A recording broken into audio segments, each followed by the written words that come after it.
मेघवर्णं शुभाङ्गं लक्ष्मीकान्तं कमलनयनं योगिविद्यानगम्यं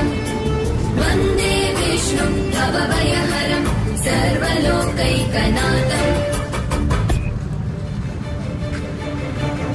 त्रैलोक्यपूजित श्रीमान् सदा विजय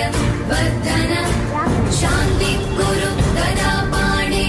नारायण नमोऽस्तुते त्रैलोक्यपूजित श्रीमान् सदा विजय वर्धन शान्ति कुरु